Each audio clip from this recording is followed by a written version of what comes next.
रूस से नए मिग 29 और सुखोई 30 MKI की खरीद चीन और पाकिस्तान के लिए कड़ी चेतावनी है। भारत हर मोर्चे पर चीन को मुंहतोड़ जवाब देने की तैयारी कर रहा है। पहले तो LAC पर चीन को करारा जवाब दिया और अब दूसरा चीन की आर्थिक नाकेबंदी की। भारत ने पहले चीन की कई कंपनियों के ठेके रद्द किए, उसके बाद टिकटॉक समेत 59 ऐप्स बैन किए। भारत सरकार के हर कदम पर बीजिंग की नजर है। सरकार अभी तक जो इशारा चीन को दे रही है उससे साफ है, चीन जिस भाषा में समझेगा भारत उसे उसी भाषा में समझाएगा। 2020 का भारत है, ये 1962 का भारत नहीं है। न झुकेगा न रुकेगा।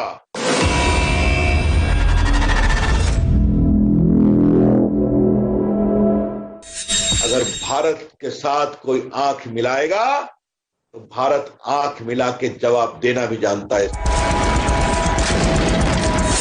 और भारत के लोगों की सुरक्षा के लिए भारत डिजिटल स्ट्राइक करना भी जानता है।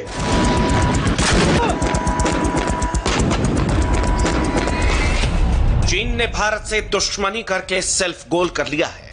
आज IT मिनिस्टर रविशंकर प्रसाद ने चीनी ऐप्स बैन करने को लेकर बड़ा बयान दिया। रविशंकर प्रसाद ने इसे मोदी सरकार की चीन पर डिजिटल स्ट्राइक करार दिया है। भारत की सुरक्षा संप्रभुता के लिए,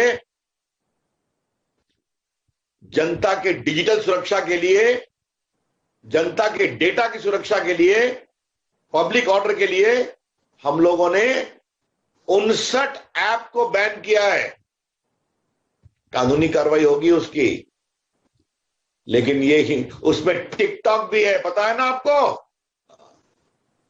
भारत की जनता की निजता के ऊपर, भारत की जनता की डेटा की चोरी के ऊपर, भारत की जनता के डेटा को भारत से बाहर भेजने के किसी कार्रवाई पर हम बहुत सख्त हैं कि भारत अपनी सीमा पर आंख में आकर बात करना भी जानता है और भारत के लोगों की सुरक्षा के लिए भारत डिजिटल स्ट्राइक करना भी जानता है। यह है भारत का संकल्प और साहस, यह हमें समझना है। चीन 1962 के गुमान में आज भी जी रहा है, लेकिन यह न्यू इंडिया है। 2020 का भारत न झुकता है न रुकता है। सरकार का मैसेज लाउड एंड क्लियर है। चीन जिस भाषा में समझेगा उसी की भाषा में उसे जवाब दिया जाएगा। भारत वसुधैव कुटुंबकम में विश्वास करता है, लेकिन जैसा हमारे प्रधानमंत्री जी ने कहा, अगर भारत के साथ कोई आंख मिलाएगा तो भारत आंख मिला के जवाब देना भी जानता है, समझना चाहिए। अगर चीन के लोगों ने जबरन लद्दाख में दबाव बनाने की कोशिश की, जो लाइन ऑफ एक्चुअल कंट्रोल है, जो LOC है, तो उसके संधि का अतिक्रमण कर आगे आने की कोशिश की, तो हमारे जवानों ने जबरदस्त जवाब भी दिया। चीन ने LAC पर दुस्साहस करने की कोशिश की, भारत के धैर्य की परीक्षा ली, लेकिन गलवान में भारत ने मुंह तोड़ जवाब दिया। अपने 20 सैनिकों के बलिदान के बदले चीन के 2 गुने जवानों को मारा। रविशंकर प्रसाद ने आज इशारों ही इशारों में चीन को चेतावनी भी दे दी और साफ कहा कि देश अपने जवानों के बलिदान को व्यर्थ नहीं जाने देगा। हमारे जवान मारकर मरे हैं। अगर हमारे 20 मरे हैं तो उनके चीन के दुगना से अधिक मरे हैं। और आप देख लीजिए, अभी तक चीन ने संख्या नहीं बताई है। इससे पहले BSNL और MTNL को सरकार ने चीनी कंपनियों से सामान खरीदने पर रोक लगाने को कहा था। इन दोनों कंपनियों से सारे चीनी ठेके को रद्द करने की बात भी कही गई थी। सरकार का इशारा साफ है। अब सरकार के निशाने पर चीनी कंपनी हुआई, जो भारत में 5G लाना चाहती थी। मौजूदा समय में सरकार के लिए हुआई को हरी झंडी देना नामुमकिन सा लगता है।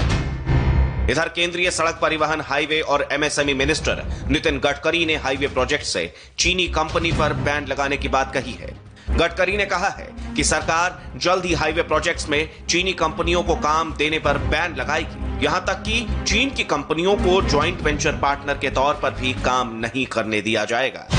गडकरी ने कहा कि सरकार जल्द ही इसे लेकर एक पॉलिसी लेकर आएगी। ये चीन पर अब तक की सबसे गहरी आर्थिक चोट होगी। नितिन गडकरी ने कहा कि सरकार जल्द ही बड़े हाईवे प्रोजेक्ट्स के लिए बिल्डिंग से जुड़ी प्रोसेस में ढील देगी, जिससे भारतीय कंपनियां बोली की प्रक्रिया में हिस्सा ले सकेंगी। सिर्फ हाईवे प्रोजेक्ट्स ही नहीं, नितिन गडकरी ने कहा कि सरकार चीन के इन्वेस्टर्स को भारत के माइक्रो, स्मॉल और मीडियम स्केल उद्योगों में भी निवेश करने से भी रोकेगी। इससे पहले सरकार ने रेलवे के कई ठेकों से चीनी कंपनियों को बाहर कर दिया था। मोदी सरकार चीन को घेरने के लिए चौतरफा नीति पर काम कर रही है। चाइनीज फौज का जवाब देने के लिए बॉर्डर पर भारतीय सेना की पूरी तैयारी है। डिप्लोमेसी के जरिए भारत सरकार लगातार दुनिया को चीन के नापाक मंसूबों के बारे में बता रही है। इसी के साथ अब सरकार ने चीन को आर्थिक नुकसान पहुंचाने की नीति पर तेजी से कदम बढ़ाए हैं।